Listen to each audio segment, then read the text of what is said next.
अस्सलाम वालेकुम जी दोस्तों, आज फिर जनाब अगली वीडियो थोड़े वास्ते लैके आए हैं। यकीन करो इन्हों को सोच तो ज़्यादा कीड़े निकले इन्होंने डेरे वाले कबूतरा को। असल कच्चे का ना मिट्टी शिट्टी खाने तो ज़्यादा कीड़े बढ़ने। बाकी जनाब ये 4 सिरप लैके आए हैं। सही है, 4 सिरप लैके आए हैं। एक अर्के चवर्क है, सही है। इस विच फ्लैजल नहीं है, इस विच सिरप और है। असल वो शीशी मेरे को गई है ख़राब हो। इस विच ना चॉकलेटी कलर ना एक सिरप होना ऊपर, उस सिरप ते चॉकलेट भी पई होनी है। सही है, बिल्कुल सेम चॉकलेट कलर ने। मैं तुहानू खोल के चेक कराना जी दोस्तों, ये चेक करो बिल्कुल चॉकलेट कलर ना। ये मैं थोड़ा जहा इस सड़सा वैसे तुहानू चेक कराने वास्ते दिसे। ये बिल्कुल खुशबू भी इसनी चॉकलेट आ रही है। ये सिरप लैसो ना, ए मनु इसना ना नहीं याद रहा। मैं ये हूँ नवा लैके आया तो फिर तुहानू चेक करा सा। वो भी ए ब्रूफैन है, सही है। ए जेंटी पार है। ए असी इस गल्ला इस्तेमाल कर सा कीड़े वाले की कि इस नाल जनाब हाजमा ठीक रहसी, कबूतर दाना रज के खासी, हाजमा ठीक रहसी, कबूतर ने सेहत ठीक रहसी। तो कीड़िया तो बाद जनाब ए लाजमी कराई ने, क्योंकि ब्रूफैन तुहानू पता है कि सिरप गर्म होना है, इसकी तासीर बड़ी गर्म है। सही है, तो यह है फिर जिला कबूतर रज रहना पानी पीना एला तो थोड़ी उसकी गर्मैश मिलनी है तो अंदर टकोर होनी है, क्योंकि जहरी गल है इतना कीड़ा निकलना। ए जनाब ताकत वास्ते, हिम्मत वास्ते, यानी कि जिगर की मजबूत रखने वास्ते। तो यह जड़ा असा इस्तेमाल करना है, ये जड़ा कोई इन्फेक्शन होया कबूतरा ने अंदर, उसकी ख़त्म करने वास्ते। आज माशाल्लाह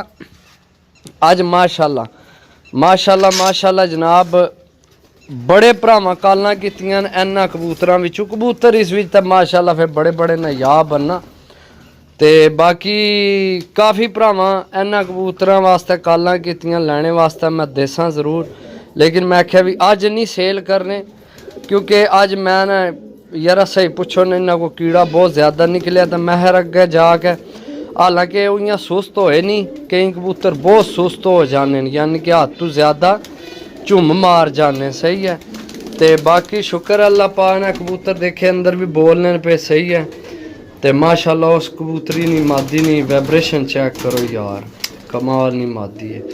बाकी जनाब बड़ियाँ अच्छियाँ चीज़ां न। सही है, तो हूँ कोई उपर भी चढ़े न।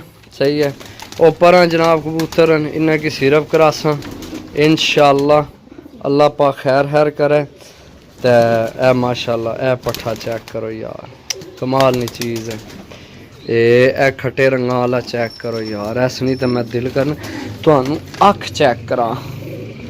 ओ पिपलां वाली मादी भी बड़ी क्लास नहीं है, चेक करो जनाब, ऐसा नहीं अख चेक करो माशाल्लाह।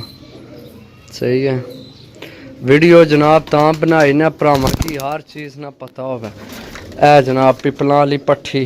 सही है, हूँ ये हो गए बिल्कुल साफ, कीड़ा इन्होंने गया निकल अंदरों। ए चेक करो, आइए भी कई ने निकलने पे दिसने पे। ते बाकी ये निकल जासन इंशाल्लाह। इस ना रिजल्ट ही बड़ा पाई जड़ा सिरप तुहानू पहला दस्या। ते बाकी है मादी चेक करो यार, पट्ठी है। बाकी इन्ना कि हूँ फुल दाना पाना है, फुल दाना जितना खाना चाहन खासन, फिर उस तो बाद दो सिरप जनाब इन्ना करासा। तो बड़ी मेहरबानी जड़े भरा साडी वीडियो मुकम्मल देखने।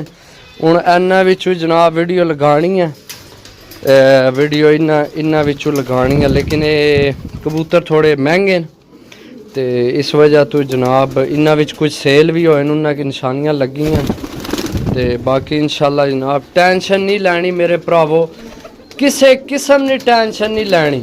अच्छा इन्हों एक ओ सामने मादी है बैठी, ओ तो ए नार, ये दो यंग न। इन्होंने जोड़ा अगर कोई बनाना चाहे बड़ा अच्छा जोड़ा बनसी। बाकी वीडियो तो जितनियां बनाओ थोड़ियां, क्योंकि भरा साने जनाब दर्शन कर के जनाब रजने नहीं। चेक करो जनाब कबूतर कबूतर कबूतर कबूतरां दे पुत्तर। सही है, तो बाकी इंशाल्लाह जनाब वीडियो बनाने रहसा, भरावां के अच्छे कबूतर देने रहसा। अज कोई नहीं सेल किते, क्योंकि जनाब सुबह बारिश भी सी तो मेरा जहन मुतमिन भी नहीं सी कि मैं अज सेल करा। सही है। बाकी इन्ना कि जनाब सिरप बनासा ये देसा ते मिकदार जनाब तुहानू कौन नहीं दसी। 1 किलो पानी विच 1 ढक्कन, 1 किलो पानी च 1 ढक्कन त्रेआना। चौथा है जनाब हूँ आपसी तो फिर तुहानू इसने फोटो भेजसा वीडियो बनासा उसने भी जल्द नवा लैके आया क्योंकि शीशी मैं चेंज की है। ओ तू किधर है साईं?